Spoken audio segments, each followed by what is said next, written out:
पटेल चौकमध्ये आरमोरी इथे गणपती बाप्पाची मूर्ती मांडलेली आहे. खूप सुंदर असा डेकोरेशन आहे. बघू आता अंदर जाऊन दर्शन घेऊ गणपती बाप्पाचे. हा स्टेज आहे.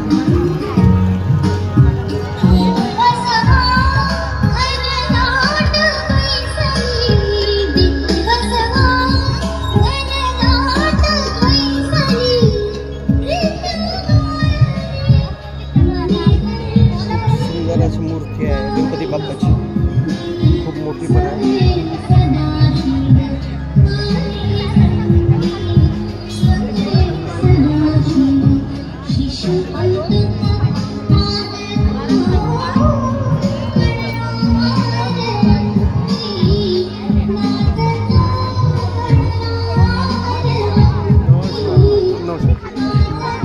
बढ़िया मूर्ती आहे. एक नंबर मूर्ती बनवलेली आहे.